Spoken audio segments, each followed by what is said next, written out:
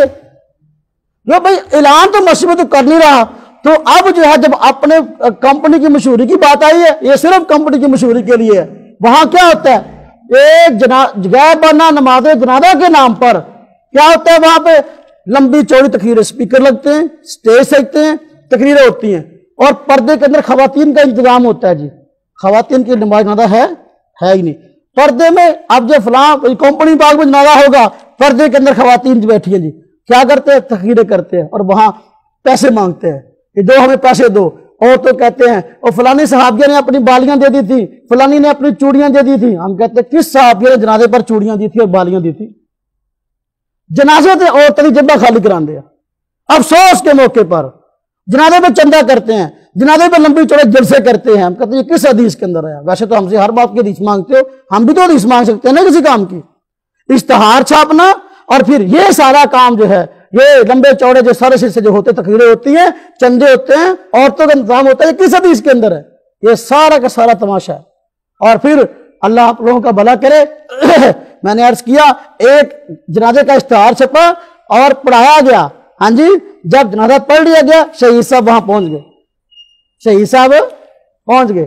یہ صرف کمپنی کی مشہوری کے لیے ہوتا ہے کہ لوگوں کو صرف جو ہے وہ اپنے مخصوص مسائل بتانے، مخصوص مسائل کے پیچھے لگانا ہے، یہ بھی کرنے کا کام ہے، یہ بھی کرنے کا کام ہے، اپنے مسئلے بتانے ہیں۔ اس لیے سارے کا سارا کام ہوتا ہے۔ غائبانہ نماز جنازہ نبی پاک صلی اللہ علیہ وسلم کی سنت نہیں ہے، یہ بالکل غلط بات ہے۔ بات سمجھ میں آئی ہے؟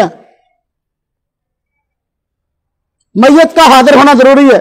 کہتے ہیں اگر جنازے کئی ہوں، کئی آدمی فوت ہو گئے اچانک، تو اب قبرستان میں جنازے اکٹھے آ گئے، کیا کریں؟ اب کہتے ہیں صورتحال یہ ہے اگر کئی جنازے جمع ہو جائیں تو بہتر ہے کہ ہر ایک کا الگ الگ نماز جنازہ پڑھایا جائے۔ تمام جنازوں کو امام کے سامنے رکھ کر اکٹھا نماز جنازہ پڑھنا بھی جائز ہے، الگ الگ پڑھنا بھی جائز ہے، اور اکٹھے سب کا جنازہ پڑھنا بھی۔ جب اکٹھے سب کا جنازہ پڑھے تو میت کو رکھیں کیسے، اس کی ترتیب بتا رہے ہیں فائدے کے عنوان میں۔ کہتے ہیں اگر جنازوں میں مرد، خواتین، نابالغ بچے، نابالغ بچیاں ہوں، کئی جنازے ہوں، تو اس میں سب سے پہلے مرد کو امام کے سامنے رکھا جائے گا، اس کے بعد نابالغ لڑکے کو، پھر عورت کو، اس کے بعد نابالغ بچیوں کو رکھا جائے گا۔ یعنی اس طرح ان کی میتیں ترتیب کے ساتھ رکھی جائیں گی۔ اس کے بعد امام صاحب سب کا نماز جنازہ اکٹھا پڑھا سکتے ہیں اگر پڑھنے کی نوبت پیش آئے تو۔ مسنون دعا دیکھیں، مسنون دعا میں قبرستان جانے کی دعا ہے۔ کون سی دعا جی؟ قبرستان جانے کی دعا۔ تو دیکھیں جب قبرستان جائیں دعا پڑھا کریں، السلام علیکم یا اہل القبور یغفر اللہ لنا ولکم انتم سلفنا ونحن بالعصر۔ اس کا معنی کیا ہے؟ السلام علیکم یا القبور، تم پہ سلامتی ہو اے قبروں والو۔ فرمایا کہ یغفر اللہ لنا ولکم، اللہ ہمیں بھی بخشے تمہیں بھی بخشے، انتم سلفنا، تم ہم سے پہلے آ گئے ہو، ونحن بالعصر، ہم تمہارے بعد یہیں آنے والے ہیں۔ یہ اسے آپ نے فرمایا قبرستان میں جایا کرو، اس سے انسان کو عبرت ہوتی ہے، اور قبرستان عبرت کا نشان ہے، عبادت کی جگہ نہیں ہے۔ عبادت کے لیے مسجدیں ہیں، عبرت کے لیے قبرستان۔ بات سمجھ میں آئی ہے؟ اللہ آپ لوگوں کا بھلا کرے۔ دعاؤں کا اہتمام کیا کریں، مسنون دعائیں یاد کریں، احادیث یاد کریں، تو کورس کا فائدہ جو ہے کما حقہ تب